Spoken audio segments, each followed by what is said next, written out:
हमारे इस चैनल मैथिली गंगा को लाल बटन दबाकर सब्सक्राइब करें व घंटी के निशान का बटन दबाएं ताकि सभी नए वीडियो आप तक तुरंत पहुंचे बिल्कुल मुफ्त।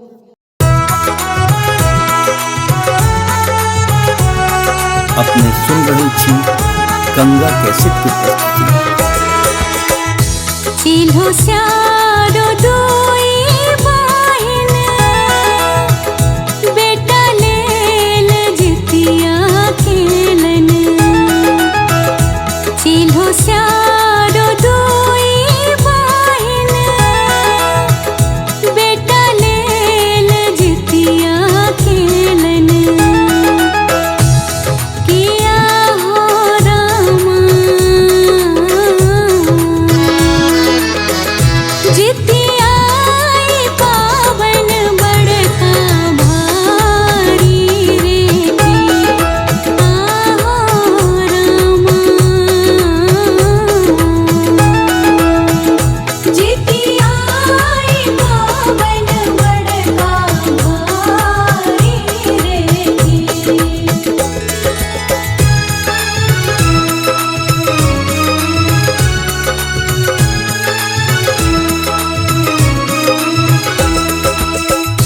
रात भर चिल्हो बहिन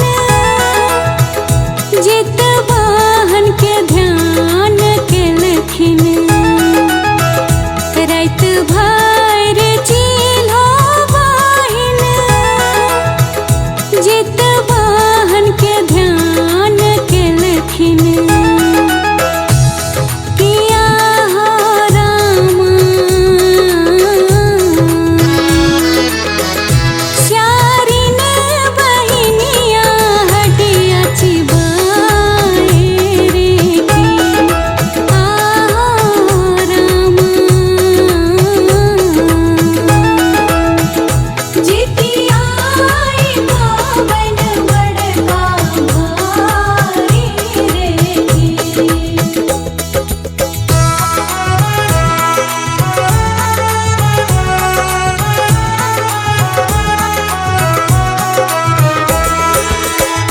चिल्हो बहिन पूछी लेलखिन कोटर कोटर बाजौ की स्यारिन। चिल्हो बहिन पूछी लेलखिन कोटर कोटर बाजौ की स्यारिन। किया हो रामा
सातों बेटा हट कर डट कर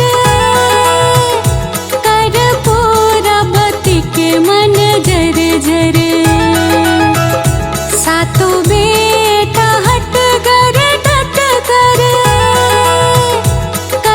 पूरा बती के मन जर जर। किया हो रामा सातों बेटा के गर्दन दलखन कटाए रे की। आहो रामा जितिया आई बावन बड़का भाई रे की।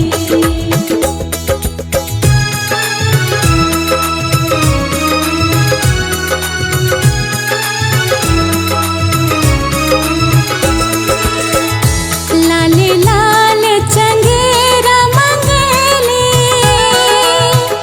सातों भाई के गर्दन रखली। लाले लाल चंगेरा मंगेली सातों भाई के गर्दन रखली। किया हो रामा लाल लाल कपड़ा दिलन बंधाए रे की। आहो रामा जितिया आई बावन बड़का भाई रे की।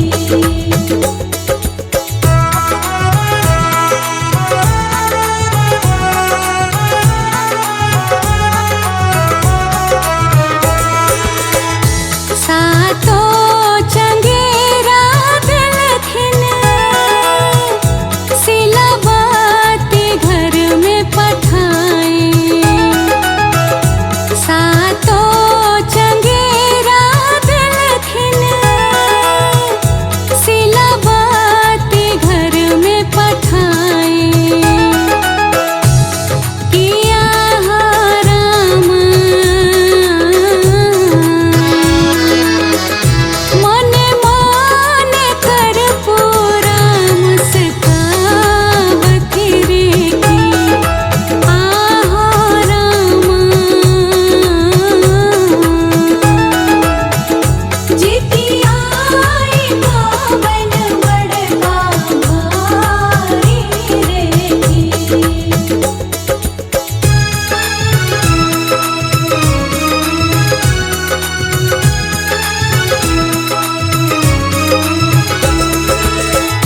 जित वाहन के कृपाता सिलावती पर छन। जित वाहन के कृपाता सिलावती पर छन। किया हो रामा सातों भाई के गर्दन दलखिन जोड़ी रे की। आहो रामा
सिलबतिया गन गेली सातो भाई हंसत देखली सिलबतिया गन गेली सातो भाई हंसत देखली किया हो रामा खसली कर पूरा धरती झमाए रे की आहो रामा जितिया पावन बड़का भाई रे की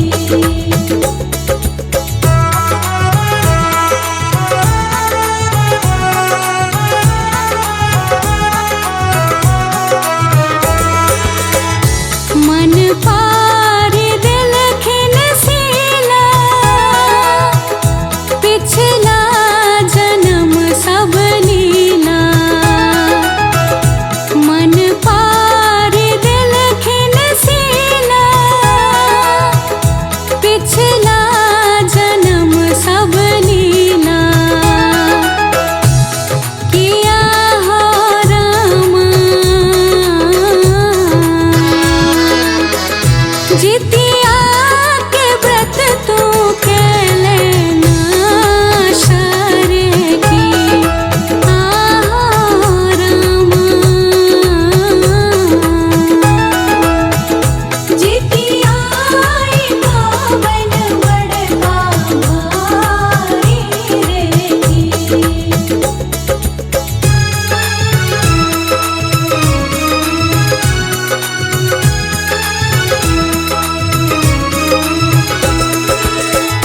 माफी मंगली जित वाहन सो कर पूरा अपना मन सो माफी मंगली जित वाहन सो कर पूरा अपना मन सो किया हो रामा देखते मैं गेली मृत्यु लोक रे की आहो रामा जितिया पावन बड़का भाई रे की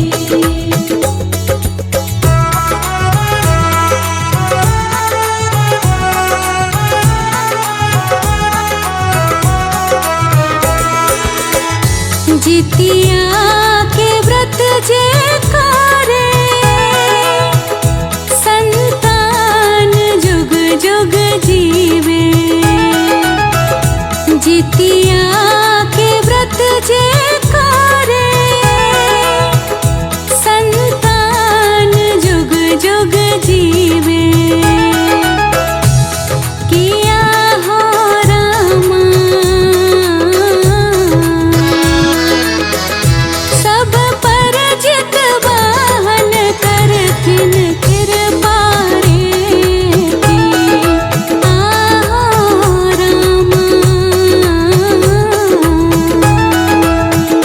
जितिया पावन बड़का भाई रे की